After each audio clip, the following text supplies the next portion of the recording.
A haunting mist covered the calm waters of Lassanesia, thick, ominous, and seemingly located only within the nearby vicinity. The heavy clouds passed with haste, and the midnight moon seemed to cower behind them, its glow intensifying the eerie atmosphere down below. And within that mist, two men rowed toward an object that was slowly manifesting itself. A rumble of thunder carried over the water, but it did little to dampen the faded screams of horror and torment that could be heard emanating from their destination. The ship before them began to take shape through the mist, its structure looming over them, dark and foreboding. Its sails nothing more than glowing embers, its masts shattered, its crew unseen. As the rowboat slowly drifted aside the old merchant ship, the men noticed a faint purple glow, almost like steam rising from her hull. Putting aside their oars, they slowly climbed the ladder to the main deck, their hands shaking, their legs weak, their hearts pounding within their chests.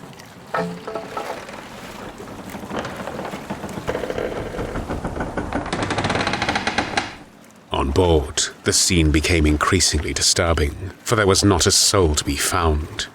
Oh, I don't like this. Just shut your hole, will ya? Could be something interesting on this wreck. Why don't we just leave? Or at least, wait till daylight. What are you, a bloody man or a puny mouse? Get yourself together, laddie. The ship gently listed on the dark waters below, as the mist continued to pour down upon them.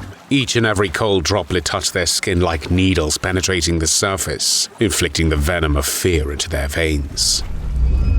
The men continued to the quarterdeck and through the main cabin, but still they found nothing. They saw no one. The clouds above passed with increasing speed, their dark, heavy lower layers seemingly tainted by the purple color. They looked overboard, port side and starboard, but no ship could be seen, no raft was visible, not even the trembling waves, for there was only the ever-present mist. Right then, down to the lower decks we go, eh? Do we have to? Of course we bloody have to. Stop being such a wimp, you maggot. Oh, for blimey. Oh, for sod's sake, what now? No, I just slipped on something. It's dark looking. It's been raining all day, you idiot. Just pick up your balls and follow me, will ya? And as if on cue, the rain began to pour.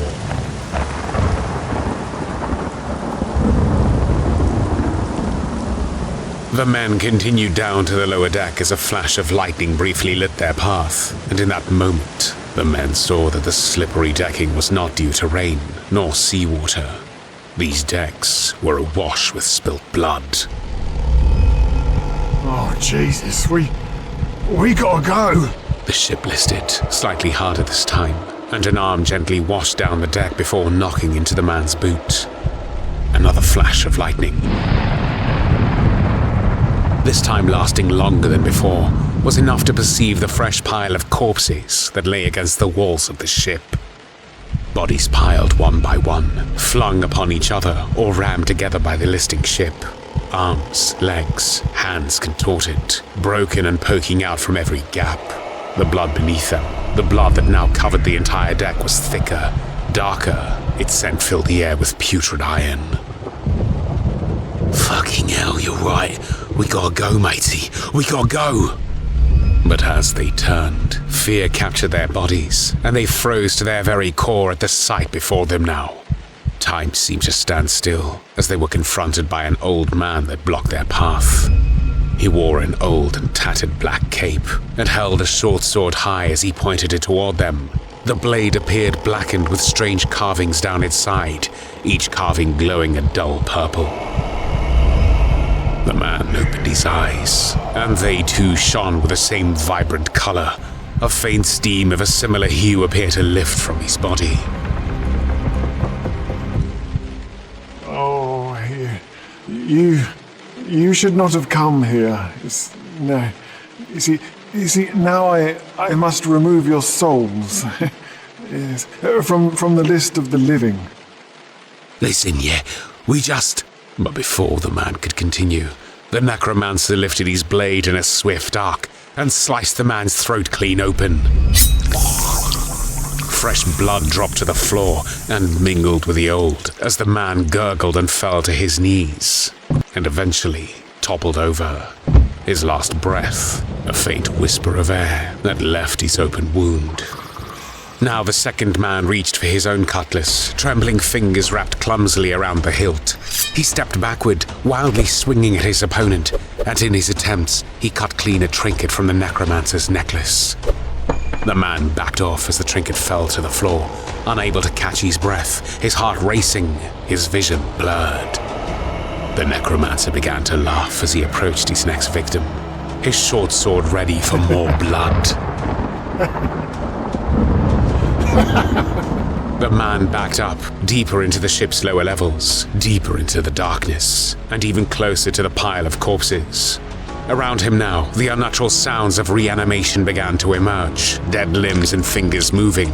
On beating hearts puffed a dead whisper of tainted blood. Broken bones grinded, splintered and cracked as pressure was placed upon them once more. The dead bodies around him were beginning to rise. Their eyes, filled with the damnation that encapsulated their own souls, were staring at him. The necromancer continued his laughter, his blade held high now, as another flash of lightning lit the horrifying spectacle before the poor man's eyes. No! No! No!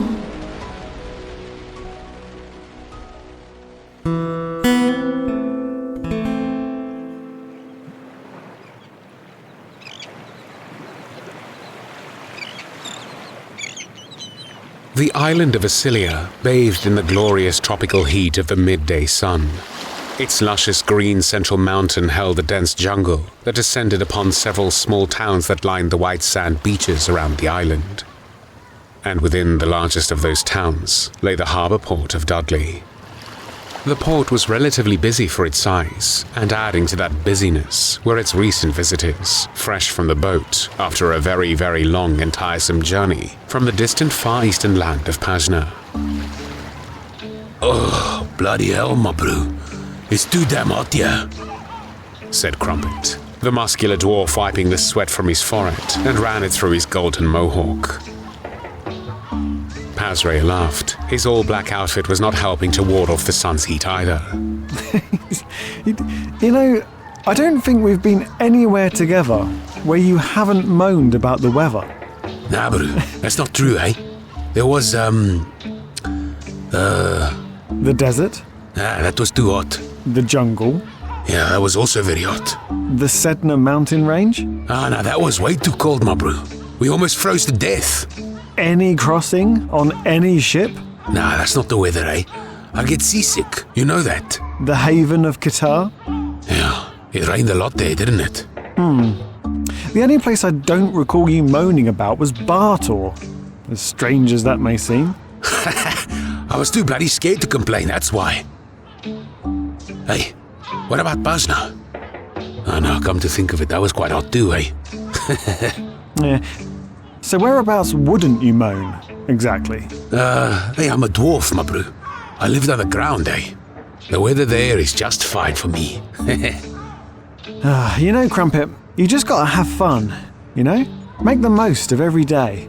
Because one day, you're gonna end up old or dead, you know?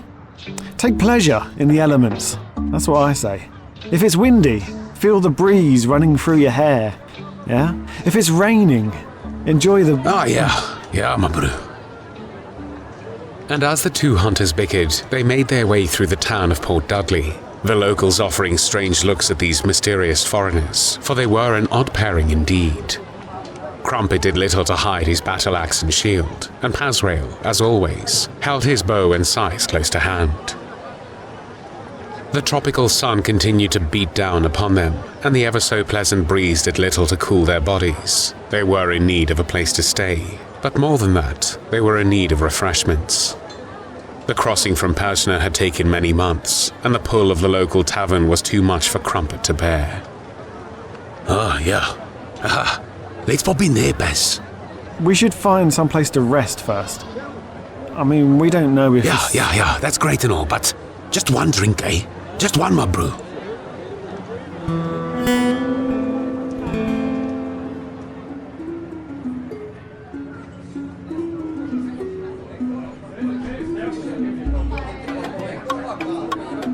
Old Murray's tavern came alive by night, and amidst its warm orange glow, the drunken conversations of sailing adventures and fishermen's shenanigans filled the scented air.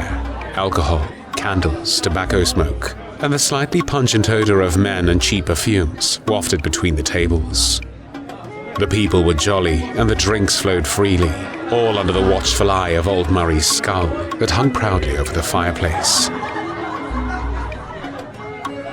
Another round of local grog was placed down upon the table, maybe their fourth, or possibly their fifth. Pazrael was far too merry to care anymore, and Krumpet reached for his tankard immediately. So come on then, Paz. Let's talk about it. About what? Said Pazrael, feeling the effects of the alcohol taking hold. You know why we're here, in this lovely part of the world. Lassanesia? It's a tropical paradise, Krumpet. These islands are steeped in interesting history and culture. We should be happy to be here. Yeah, but we both know this ain't no holiday, right? We've discussed this, Krumpet. When we left Pazna, that rowboat, that wasn't no coincidence, was it? Something called to us. Something wanted us here. Yeah. That bloody smoke man, eh? Whatever his name was, that bastard trying to trick us again is what I think. No. It was him. Asmodeus. But didn't we? We what? All we did was stir a shit ton of trouble up down there. And now it's time for his revenge. You really think so, eh? I don't think I can take another beating from that guy, you know. Something is going on. I'll tell you that much right now. But they can't just leave, right? The devils, I mean. They can't just leave the Nine Owls without someone, you know? Doing something or other. I can't remember what has to happen. But you know what I mean, right? Indeed. The two hunters stared at each other in silence for a while, both aware that they narrowly escaped with their lives the last time they crossed paths with this Dark Lord, this deity, this one who goes by many names. But they knew him as Asmodeus, the devil himself. Well, something is either going to happen or has happened already. Otherwise, we wouldn't have got that warning. He's coming for us. That's for sure. Somehow. He's coming for us. Yeah, right. Well, that's just bloody great then, isn't it? He'll probably blindside us or something, that snaky arsehole. And how the hell are we gonna know when or even what to do? Well, that's why we're here, Crumbs. We just have to be patient and hope that something comes up. Something suspicious, you know? Something that alerts our attention. Something like... Suddenly, the tavern door burst open, and the room fell into silence as all eyes turned toward the soaking wet, panting old man that stood there in the doorway, the dark night behind him, rain pouring down around him. Between the trembling, stuttered breaths, he cried aloud. They're dead. All dead. The ships and the shore. Devils lay among them. Devils! Pazrael and Krumpet briefly caught sight of each other as the adrenaline washed away the alcohol in their veins, and they sprang into action once more. Outside, in the close, humid air, and under the warm, relentless rain, the folk began to talk as they wandered down to the shoreline. The ship had gone missing a few nights ago, and the talk of the town had grown, theories of course diversions, debating its whereabouts. The loved ones left ashore sobbed and worried for the fate of the crew. But there it was, just offshore, slightly listing as it had clearly beached itself in the shallow waters of the cove. A strange purple mist faintly hovered around the ship, like steam lifting from boiling water. And then, with a flash of light, everything vanished, and only the boat remained.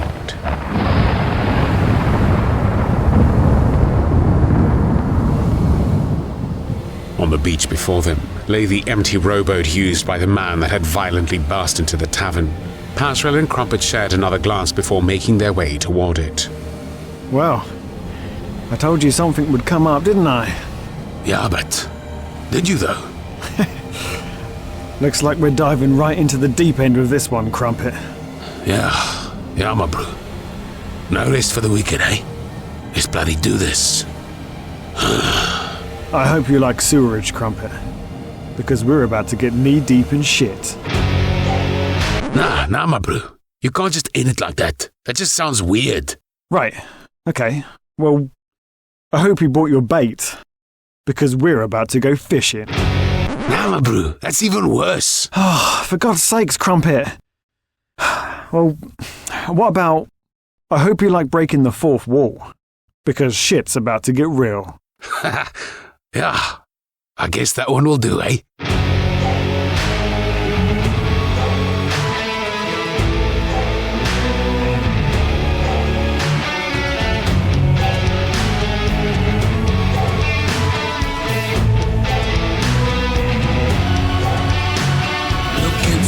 And you will see two adventurers with a destiny. Their blades are sharp, but their aim is true. Facing danger, not a gun for you.